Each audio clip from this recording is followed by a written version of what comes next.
दोस्तों रस के बारे में चर्चा करेंगे। जैसा कि हमें पता है कि उपनिषद में मान्यता है रसो वे सह, अर्थात परमात्मा रस रूप है। ये बात हम जानते हैं और हम दैनिक जीवन में भी इस बात की चर्चा करते हैं। कुछ हमारे लिए नीरस चीज़ें हैं, कुछ रसपूर्ण चीज़ें हैं। हम इस रस से कुछ न कुछ अर्थ अवश्य निकालते हैं। जब हम कहते हैं कि जीवन रसपूर्ण है, यह घटना रसविहीन है, तो इसका अभिप्राय है कि हम रस के कुछ अर्थ से परिचित अवश्य हैं। लेकिन फिर भी जब बात की जाती है कि रस का स्वरूप क्या है, रस क्या है, रस के बारे में हम क्या जानते हैं, उसको हम किस प्रकार से व्याख्यायित कर सकते हैं, तो एक प्रकार की उलझन का सामना हमें करना पड़ता है। इसे हम शब्दों में बखान नहीं कर सकते कि रस वास्तव में क्या है। आज हम अपनी इस चर्चा में रस के स्वरूप को जानने की बात करेंगे, रस को समझने का प्रयास करेंगे कि दिन प्रतिदिन के जीवन में जिस रस शब्द का हम प्रयोग करते आए हैं वह वास्तविक रूप से जब काव्य या नाटक में इसका प्रयोग किया जाता है तब रस से क्या अभिप्राय है। काव्य से रस ग्रहण किया गया और नाटक तो हम देखते ही रस की प्राप्ति के लिए हैं, लेकिन इसका सैद्धांतिक शास्त्रीय रूप क्या है उसकी चर्चा हम इस व्याख्यान के माध्यम से करने की कोशिश करेंगे। रस शब्द से अभिप्राय क्या है। वैदिक साहित्य में रस शब्द का प्रयोग जल, द्रव्य, सार, विष, स्वाद, मधुर, तिक्त आदि, षड्रस, सोमरस, शोणित आदि के लिए किया गया है। तो यहाँ हम देखते हैं कि वैदिक साहित्य में रस शब्द का प्रयोग किया जा रहा है, लेकिन वो किसके लिए किया जा रहा है। जब किसी तरल पदार्थ के लिए या फिर व्यंजनों से प्राप्त होने वाले जो षड रस हैं उनके संदर्भ में रस का प्रयोग किया जा रहा है, या फिर रक्त के लिए रस शब्द का प्रयोग वैदिक साहित्य में किया गया है। इसी प्रकार से हम देखते हैं कि तैत्तिरीय उपनिषद में रस शब्द का प्रयोग आता है। वहाँ कहा गया है रसो वे सह, अर्थात परमात्मा है वह रस है। यहाँ पर परमात्मा को रस रूप में प्रदर्शित कर दिया गया है तैत्तिरीय उपनिषद में। आगे हम देखेंगे कि जीवन के दैनिक जीवन के रूप में हम रस शब्द का प्रयोग प्रमुखतः दो रूपों में करते हैं। प्रथम है वस्तु रूप में जल, द्रव्य आदि तरल पदार्थों के लिए, अर्थात जब हम रस को एक वस्तु के रूप में मान रहे हैं, एक ऑब्जेक्ट के रूप में जब हम इसका प्रयोग कर रहे हैं, तो रस से हमारा अभिप्राय है कि एक द्रव्य, एक तरल पदार्थ, उसके लिए रस शब्द का प्रयोग दैनिक जीवन में कर रहे हैं। दूसरी तरफ हम रस को आस्वाद के रूप में भी इसका प्रयोग दैनिक जीवन में होते हुए देखते हैं। जैसे कि रसनेंद्रिय के स्वाद के रूप में हमें हमारी जो रसनाएं हैं, रसना से जो स्वाद हमें प्राप्त हो रहा है, उससे जो स्वाद हमें अर्जित हो रहा है, उसके लिए भी रस शब्द का प्रयोग किया जाता है। अगर कुछ हमने खट्टा खाया, उससे जो रस प्राप्त हुआ, जो हमने उसका स्वाद लिया, वह रसनेंद्रिय के द्वारा माध्यम से प्राप्त आनंद हो गया।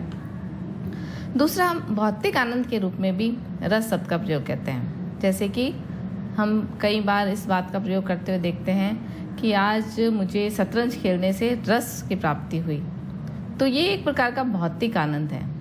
ये रसनेंद्रिय से प्राप्त आनंद से भिन्न है। ये भौतिक वस्तुओं से प्राप्त होने वाला आनंद है, भौतिक वस्तुओं से प्राप्त होने वाला रस है। इस संदर्भ में भी रस शब्द का प्रयोग किया जाता है। इसके अतिरिक्त अन्य इंद्रियों से जो आनंद प्राप्त होता है, जैसे हमारी और इंद्रियां हैं, पहले हमने बात की रसनेंद्रिय, रसना से प्राप्त होने वाला आनंद, उसके पश्चात आँखों से प्राप्त होने वाला आनंद, कर्णेंद्रिय से प्राप्त होने वाला आनंद, स्पर्श से प्राप्त होने वाला आनंद, और घ्राणेंद्रिय यानी सूंघने से प्राप्त होने वाला आनंद। किसी अच्छी खुशबू को देखने से, किसी अच्छी खुशबू को सूंघने से, आँखों के द्वारा किसी अच्छी चीज़ को देखने से, या कानों के द्वारा अच्छा संगीत सुनने से भी हमें रस की प्राप्ति हुई। ऐसा हम दैनिक जीवन में कई बार देखते हैं और रस का प्रयोग करते हुए हम देखते हैं। तो इस प्रकार रस शब्द का प्रयोग हमने ये देखा कि वैदिक साहित्य में, उपनिषद में किस रूप में हुआ, और दैनिक जीवन में हम रस शब्द का प्रयोग किस रूप में कर रहे हैं, इसके बारे में हमने थोड़ी सी संक्षिप्त में जानकारी प्राप्त की। जब हम ये बात करते हैं कि रस एक काव्य शास्त्र के सिद्धांत के रूप में, या जब हम काव्य शास्त्र के एक तत्व के रूप में जब रस का विश्लेषण करने का प्रयास करते हैं, तब हम रस का शास्त्रीय विवेचन करने की कोशिश करेंगे। रस का शास्त्रीय विवेचन करें उससे पहले हमें पता है कि भरत मुनि पहले ऐसे आचार्य हैं जिन्होंने रस सिद्धांत को काव्य शास्त्र में स्थापित किया। रस को काव्य की आत्मा मानते हुए समस्त रूप में समस्त प्रकार के काव्य के अन्य अंगों को उन्होंने उसके अधीन बताया। लेकिन हमें इस बात का ज्ञान होना चाहिए कि भरत मुनि के द्वारा जिस रस सिद्धांत की स्थापना की गई, ये उनके द्वारा प्रथम रूप से नहीं की गई। पहली बार उन्होंने रस शब्द का प्रयोग किया हो ऐसा नहीं है। ये रस शब्द इतिहास में, काव्य शास्त्र के इतिहास में या साहित्य के इतिहास में पहले से ही प्रयुक्त होता आया एक शब्द है। उसकी व्याख्या या उसका विवेचन भरत मुनि के द्वारा अवश्य किया गया, लेकिन हमारा साहित्य का जो इतिहास है वह इस रस शब्द से विहीन नहीं था। तो सबसे पहले हम देखते हैं कि राजशेखर ने अपनी काव्य मीमांसा में भरत मुनि से भी पहले नंदिकेश्वर को इस सिद्धांत का प्रतिष्ठापक बताया है। राजशेखर जो एक आचार्य हैं काव्य शास्त्र के, उन्होंने भरत मुनि को रस सिद्धांत का पहला आचार्य या प्रतिष्ठापक नहीं माना। उन्होंने कहा है कि भरत मुनि से पहले नंदिकेश्वर नामक जो आचार्य हुए हैं, उन्होंने इस सिद्धांत की प्रतिष्ठापना की है। इसके अतिरिक्त और भी विद्वान हैं जो ये मानते हैं कि भरत मुनि इस सिद्धांत के प्रतिष्ठापक नहीं हैं। आगे चलकर आधुनिक इतिहास में भी हम देखते हैं कि डॉक्टर नगेंद्र ने भरत मुनि से पहले 3 कालों की कल्पना की है और तीनों ही कालों में रस शब्द का प्रयोग उन्होंने होते हुए दिखाया है। जैसे सबसे पहले उन्होंने कहा है कि भरत मुनि से पहले का जो सबसे पहला काल है उन्होंने वैदिक काल कहा। यहाँ पर रस शब्द का प्रयोग उन्होंने कहा है कि वाणी के रूप में या शब्द अर्थ के लिए रस शब्द का प्रयोग किया गया है। वाणी के लिए या एक शब्दों के अर्थ के लिए रस शब्द का प्रयोग वैदिक काल में किया गया है। उसके पश्चात उन्होंने दूसरा काल रामायण या महाभारत काल कहा है। इस काल में रस शब्द की अधिक चर्चा नहीं हुई या रस शब्द का अधिक विकास नहीं हुआ। उसके पश्चात सूत्र काल में पुनः रस शब्द को प्रतिष्ठापित किया गया। रस शब्द की कई व्याख्याएं विद्वानों के द्वारा की गई।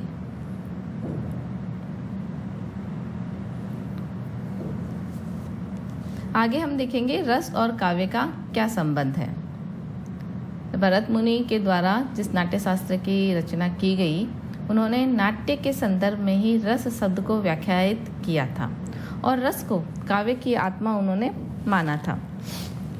अब हम देखते हैं कि काव्य के संदर्भ में उस समय नाट्य या काव्य को अलग अलग रूप से व्याख्यायित न कर किया जाकर एक ही रूप में रस और काव्य, नाटक और काव्य को माना जाता था। तो इस संदर्भ में हम देखते हैं कि रस और काव्य एक दूसरे के अन्योन्य आश्रित हैं, अर्थात दोनों एक दूसरे पर निर्भर हैं। जब हम ये कहते हैं कि रस काव्य की आत्मा है, तो इसका अभिप्राय हुआ कि वह काव्य जिसमें रस नहीं है वह मृत प्राय है। उसी प्रकार से जब हम रस सिद्धांत की बात करते हैं तो रस किस में होगा, काव्य या नाटक में? इन्हीं दो साहित्य विधाओं में या इन्हीं में ही हम रस की चर्चा करेंगे। तो इसलिए रस और काव्य दोनों एक दूसरे पर आश्रित तत्व हैं। पहला इसका है कि रसोन्मेष काव्य में ही होता है, अकाव्य में नहीं। जब हम रस की अनुभूति की बात कर रहे हैं तो वह रस अनुभूति हमें काव्य के माध्यम से ही होगी। वह काव्य नाटक का रूप भी हो सकता है या अन्य किसी विधा के रूप में भी साहित्य का रूप हो सकता है, लेकिन उसके लिए किसी न किसी काव्य के किसी न किसी रूप की आवश्यकता होगी। अकाव्य में रस की प्राप्ति नहीं हो सकती, रस की अनुभूति नहीं हो सकती। इसी प्रकार से आचार्य विश्वनाथ जब कहते हैं वाक्यम रसात्मक काव्यम, अर्थात रस युक्त वाक्य ही काव्य है, यहाँ पर भी वह रस और काव्य का जो संबंध है उसे स्थापित करते हैं कि रस और काव्य एक दूसरे पर आश्रित हैं। वही वाक्य जो रस युक्त है वही काव्य है, ऐसा कहकर वह बताना चाहते हैं कि वाक्य काव्य कहलाएगा जिसमें किसी न किसी रस की स्थापना हो, जो किसी न किसी रस की अनुभूति कराए। यदि वाक्य रसविहीन है तो वह काव्य नहीं कहला सकता। कोई भी वाक्य यदि रस विहीन है तो वह अकाव्य की श्रेणी में आएगा, काव्य उसे नहीं कहा जाएगा। काव्य वह तभी है जब वह किसी न किसी रस की सृष्टि करे। इसी प्रकार से हम देखते हैं भरत मुनि ने कहा है, न ही रसाद्रते कश्चिदर्थ प्रवर्ते, अर्थात कोई भी अर्थ रस विहीन नहीं हो सकता। हम किसी भी अर्थ की बात करें वह किसी न किसी रस की प्रतिष्ठा करेगा, तभी वह अर्थ मान्य है। अर्थात जब किसी वाक्यांश से किसी काव्य से कोई अर्थ निकाला गया तो वह तभी निकाला जा सकता है जब वह किसी रस की प्रतिष्ठा कर रहा हो।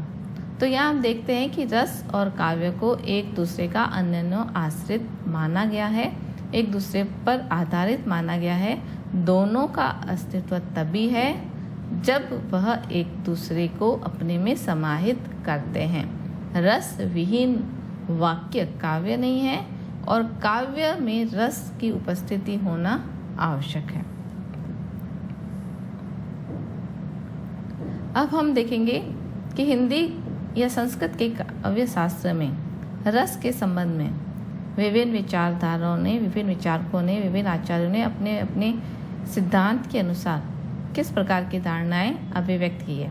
सबसे पहले नाट्य शास्त्र के रचयिता भरत मुनि के अनुसार हम देखते हैं कि वह किस प्रकार से रस का आस्वाद योग्य मानते हैं। जिस प्रकार नाना व्यंजनों के संयोग से भोजन करते समय रसों का आस्वाद होता है, उसी प्रकार काव्य या नाटक के अनुशीलन से अनेक भावों का संयोग होता है, जो कि आस्वाद दशा में रस कहलाता है। उन्होंने एक स्थूल चीज का उदाहरण देते हुए रस को स्पष्ट करने का प्रयोग किया है। उन्होंने बताया है कि हम जिस प्रकार से खाना खाते समय बहुत प्रकार के व्यंजनों का प्रयोग करते हैं, खाना बनाते समय बहुत प्रकार के पदार्थों का प्रयोग किया जाता है और उन सब को मिलाने से एक अलग रस की उत्पत्ति होती है और उस रस का आस्वाद लिया जाता है खाना खाते समय। उसी प्रकार काव्य या नाटक को जब हम देखते हैं या सुनते हैं तो उसमें अनेक प्रकार के भावों का संयोग होता है, अनेक प्रकार के भाव वहाँ पर जुड़ते हैं और जो कि जब हम उसका अनुभव किया जाता है आस्वाद दशा में वह रस कहलाता है।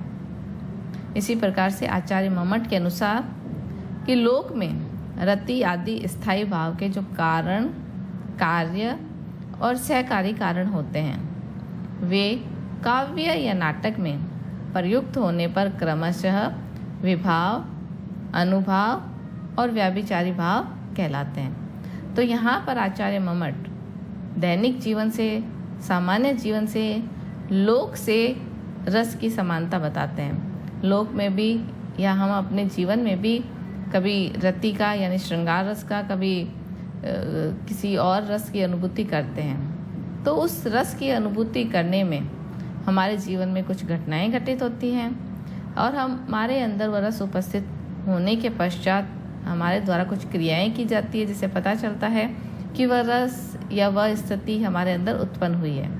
और जब उन्हीं लोक में प्रयुक्त किए जाने वाले भाव, विभाव और अनुभाव इत्यादि का काव्य में प्रयोग किया जाता है, नाटक में प्रयोग किया जाता है, तब रस की उत्पत्ति की बात मम्मट बताते हैं। और इन्हें जो रति आदि स्थायी भाव के जो कारण, कार्य और सहकारी कारण होते हैं, उन्हें क्रमशः हम विभाव, अनुभाव और व्याभिचारी भाव कहते हैं। इसी प्रकार से अभिनव गुप्त के अनुसार, अभिनव गुप्त ने रस के संबंध में क्या बात कही है। अभिनव गुप्त कहते हैं कि रस न तो कार्य है, न ज्ञाप्य, न सविकल्प ज्ञान, न निर्विकल्प ज्ञान।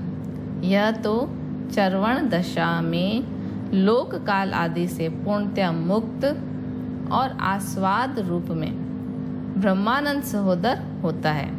इस प्रकार अभिनव गुप्त ने विभाव आदि के संयोग से रस की विवाह आदि के संयोग से रस की अभिव्यक्ति होती है। यह बात अभिनव गुप्त ने कही है। उन्होंने कहा कि रस है पहले से, बस अनुकूल परिस्थितियाँ आने पर रस अभिव्यक्त हो जाता है। जैसे कि हम देखते हैं कि मिट्टी के अंदर खुशबू निहित है, लेकिन जब अनुकूल परिस्थितियाँ आती है, बारिश आती है, उसमें पानी के छींटे गिरते हैं, तो वह खुशबू हमें महसूस होने लगती है, हम उसको महसूस कर पाते हैं। उसी प्रकार से रस मनुष्य के अंदर भाव रूप में निहित है। जब उसके कारण कार्य और व्याभिचारी भाव के द्वारा वह अभिव्यक्त हो जाता है, तब हम उसे महसूस करते हैं। रस को उन्होंने, अभिनव गुप्त ने, ब्रह्मानंद सहोदर कहा है। ब्रह्मानंद के समान बताया है, उसके भाई के तुल्य बताया, सहोदर के तुल्य बताया है। ब्रह्मानंद तो नहीं है, लेकिन उसके इक्वल वह अवश्य है। ब्रह्मानंद के इक्वल इसलिए बताया है, समान इसलिए बताया है कि जिस तरह ईश्वर को प्राप्त करने का जो सुख होता है, उस समय मनुष्य अपने निजी स्वार्थ को, निजी भय को, अपनी व्यक्तिकता को त्याग कर निर्व्यक्तिक हो जाता है। और जब रस की अनुभूति होती है, उस समय भी मनुष्य अपने जो रूप है उससे विच्छिन्न होकर निर्व्यक्तिक हो जाता है। तो यहाँ हमने देखा कि रस के संबंध में विभिन्न आचार्यों ने स्पष्ट करने की कोशिश की है कि काव्य या इतिहास में रस किस रूप में अभिव्यक्त हो पाता है। आगे हम देखेंगे कि रस का स्वरूप जानने के पश्चात, विभिन्न विद्वानों के मत उस संबंध में जानने के पश्चात, हम ये देखेंगे कि रस की विशेषताएं क्या है। ऐसे कौन से लक्षण हैं जिससे रस को अन्य जो काव्य के तत्व हैं उससे अलग किया जा सकता है।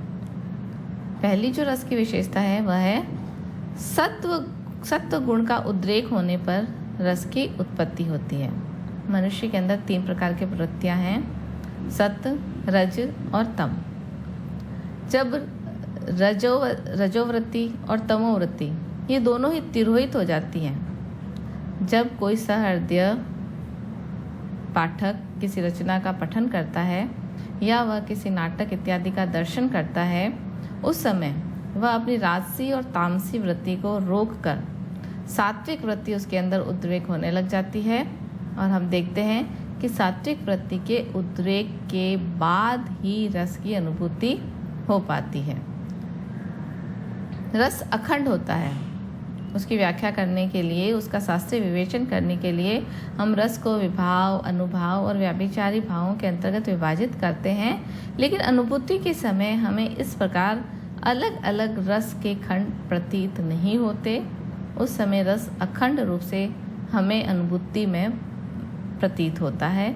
रस के ये अवयव हमें अलग अलग नहीं दिखाई देते। रस वेदांतर स्पर्श शून्य, जिस समय रस का चर्वण किया जाता है, रस का आस्वाद लिया जाता है, हमें अन्य अपने संसार के वैद्य विषयों का ज्ञान नहीं होता है। अन्य वैद्य विषयों से हम परे चले जाते हैं, तब हम रस की अनुभूति कर पाते हैं। रस की अगली विशेषता है कि रस ब्रह्मानंद सहोदर है। इसकी व्याख्या हमने अभिनव गुप्त के विचारों को पढ़ते समय पहले भी की कि जिस प्रकार से ब्रह्मानंद, ईश्वर को प्राप्त करने का जो आनंद है, उस समय मनुष्य अपनी व्यक्तिकता से ऊपर उठकर निर्व्यक्तिक हो जाता है, उसी प्रकार से नाटक को देखते समय और काव्य का पठन करते समय जो सहृदय है वह भी अपनी व्यक्तिकता से तटस्थ हो जाता है। उसके स्वयं का जो रूप है, स्वयं का जो नाम है, वह जब उसको भूल जाता है, जब वो नाटक देख रहा है, उस समय वह अपनी व्यक्तिगत पहचान को जिस समय भूल जाता है, अपने निजी सुख और दुख को भूलकर नाटक में लीन हो जाता है, तभी वह नाटक के रस को अनुभव कर पाता है, महसूस कर पाता है, तभी वह रस की अनुभूति कर पाता है। इसलिए रस की अनुभूति को ब्रह्मानंद सहोदर के समान बताया गया है। अगले रस की विशेषता है कि रसानुभूति सहृदय ही कर सकता है। यदि कोई व्यक्ति ऐसा है जो कि जिसमें सामान्य जीवन में भी देखें कि यदि वह शोक के समय शोक की अनुभूति नहीं कर पाता, श्रृंगार के समय श्रृंगार की अनुभूति नहीं कर पाता, हास्य के समय हास्य की अनुभूति नहीं कर पाता, अर्थात वह सहृदय यदि व्यक्ति नहीं है तो वह रस की अनुभूति करने में सक्षम नहीं हो पाता। रस की अगली विशेषता है कि रस सुखात्मक या दुखात्मक न होकर आनंद रूप होता है। सुखात्मक या दुखात्मक होने से क्या अभिप्राय है कि रस, हम ये नहीं कह सकते कि इस रस की अनुभूति होने से सुख की अनुभूति होगी, इस रस की अनुभूति होने से दुख की अनुभूति होगी। जैसे कि यदि कोई नाटक ऐसा है जो कि करुण रस को प्रेषित करने वाला है, करुण रस की अनुभूति कराने वाला है, आंखों से आंसू निकल रहे हैं, या हास्य रस की उत्पत्ति करने वाला है जब हम ठहाके लगाकर हंस रहे हैं, तो क्या ये रस सुख और दुखात्मक अनुभूति करा रहा है? नहीं, रस सुखात्मक या दुखात्मक अनुभूति से परे आनंदात्मक होता है, क्योंकि सुख और दुख की अनुभूतियाँ व्यक्तिगत जीवन से जुड़ी हुई है। और जब हम रस का अनुभव कर रहे हैं, जब हम नाटक को देख रहे हैं, उस समय हम व्यक्तिगत सुख और दुख की अनुभूति की अपेक्षा उससे तटस्थ होकर नाटक के अंतर्गत निहित अनुभूतियों को अनुभव कर रहे हैं। उससे हमारे स्वयं के व्यक्तिगत जीवन पर कोई प्रभाव लाभ के रूप में या हानि के रूप में नहीं पड़ रहा। इसलिए एक प्रकार की आनंद की अनुभूति हमें नाटक या काव्य को देखने से या सुनने से होती है। रस मूलतः आस्वाद रूप ही है, आस्वाद्य पदार्थ नहीं है। रस की अगली विशेषता है कि रस आस्वाद रूप में, अर्थात रस को हम ले रहे हैं, अनुभव कर रहे हैं। ऐसा नहीं है कि ये कोई पदार्थ है, जैसे कोई मिठाई है जिसे हम खा रहे हैं। मिठाई से जो प्राप्त होने वाला जो स्वाद है, रस, वह स्वाद है। मिठाई की तुलना हम उस नाटक से कर सकते हैं जो हमें वह रस प्रदान कर रही है। लेकिन मिठाई से जो प्राप्त होने वाला जो आनंद है वह रस है। उसी प्रकार से काव्य या नाटक को देखने या सुनने से जो प्राप्त होने वाली अनुभूति है वह रस है। तो रस आस्वाद रूप है, आस्वाद्य पदार्थ नहीं है। अगली रस की विशेषता है कि रस से प्राप्त आनंद का स्तर भिन्न भिन्न होता है। ये कैसे हो सकता है कि जैसे कोई व्यक्ति है, सहृदय है, जिसे करुण रस के नाटक देखने में अधिक आनंद की अनुभूति होती है, वह उसमें ज़्यादा रस अनुभव कर पाता है। इसके विपरीत कुछ ऐसे होते हैं व्यक्ति जिन्हें हास्य रस के नाटक का मंचन या हास्य रस की कविताओं से, काव्य से अधिक आनंद की अनुभूति होती है। तो हास्य रस का जो व्यक्ति शौकीन है या जो हास्य रस को देखने में अधिक आनंद की अनुभूति करता है, यदि उसे करुण रस वाली नाटक की रचना दिखाई जाएगी या सुनाई जाएगी तो वह उस रस का उस मात्रा में अनुभव नहीं कर पाएगा।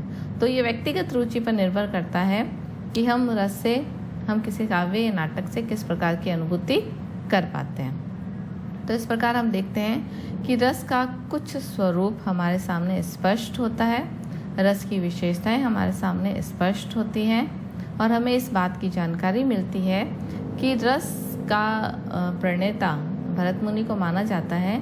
लेकिन केवल भरत मुनि से इस बात का प्रारंभ नहीं होता है, भरत मुनि से पहले भी रस शब्द का प्रयोग होता रहा है